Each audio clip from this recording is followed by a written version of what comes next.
Hi friends, అందరికీ నమస్కారం. ఇవాళ నేను చెయ్యబోయేది చికెన్ కర్రీ. వీడియోకి వెళ్ళే ముందు లైక్ చేయండి, షేర్ చేయండి. ధనియాల పొడి, పట్ట, గసాలు, కొబ్బరి, కారము, పసుపు, మిరియాల పొడి, ఉప్పు, అల్లం వెల్లిగడ్డ, కరివేపాకు, కొత్తిమీర, పుదీనా, ఉల్లిగడ్డ. ఇప్పుడు చికెన్ అయితే మనం కడాయి పెట్టుకొని 2 స్పూన్ల ఆయిల్ వేయాలి. 2 స్పూన్ల ఆయిల్ వేసి చిటికెడంతా మనము జీలకర్ర వేయాలి.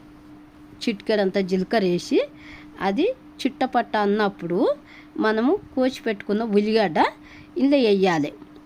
వేసి అది కలపాలి మనం ఒకసారి. అది కలిపినాక పట్ట, కరివేపాకు, పుదీనా, కొత్తిమీర ఇవన్నీ ఇందులో వేయాలి. వేసి ఇది కలపాలి.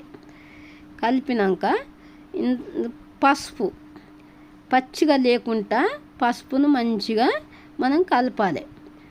అది కూడా పసుపును కూడా కలపాలి. 2 స్పూన్ల అల్లం వెల్లిగడ్డ, 2 స్పూన్ల అల్లం వెల్లిగడ్డ వేసి అల్లం వెల్లిగడ్డ పచ్చిగా ఉండకుండా అది మంచిగా నూనెలా మనము కలుపుతూనే ఉండాలి. అవి ఫ్రెండ్స్ చూస్తుండరు. ఇది కలపాలి. కలిపినాక మనం కడిగి పెట్టుకున్న చికెను ఇందులో వేయాలి. ఇందులో వేసి ఇలా కడిగి పెట్టుకున్న చికెను ఇలా మనము వేయాలి.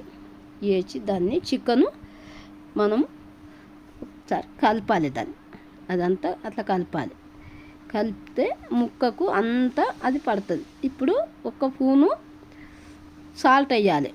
సాల్ట్ వేసి దాన్ని కలపాలి. కలుపుతుంటే ముక్కకు ఉప్పు అన్నీ నూనె అన్నీ పడతాయి అన్నట్టు. పట్టినాక మనం మూత పెట్టాలి. అట్లా మూత పెట్టి 1-2 నిమిషాలు పెట్టిన తర్వాత మళ్ళీ తీసి మనం చూస్తాం కదా. అందులో మనం నీళ్ళు వేయలేం కదా. అందులో అదే మంచిగా నీళ్ళు ఊరినవి ఉడుకుతుంది మంచిగా. చికెన్ మంచిగా ఉడుకుతుంది. ఇప్పుడు ఆ చికెన్ ఎంత బాగా ఉడికింది అది ఇప్పుడు మనము కారం 3 స్పూన్లు వేయాలి. 3 స్పూన్లు తగినంత కారము మనం వేసి అది మంచిగా కలపాలి. దాన్ని తగినంత కారం వేసి కలపాలి మనం. అట్లా కలపాలి. కలిపి ఇప్పుడు ధనియాల పొడి వేస్తున్నాము.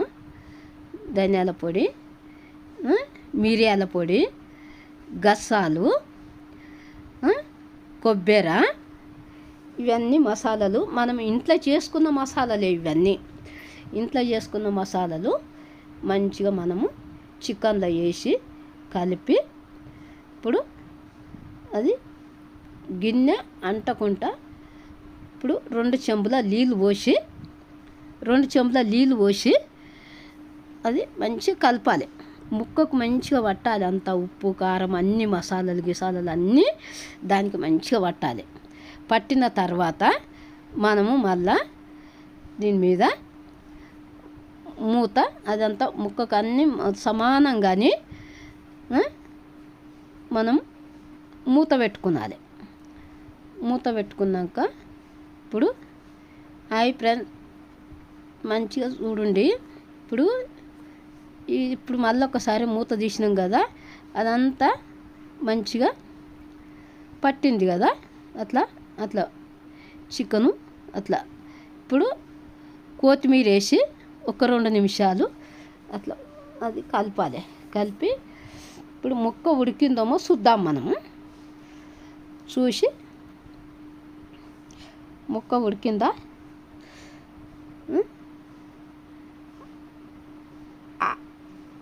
ఉడికిందేమో చూసినాక తర్వాత నాకు చికెన్ కర్రీ అంటే ఇష్టం. మీకు నచ్చినట్టయితే కమెంట్ పెట్టండి.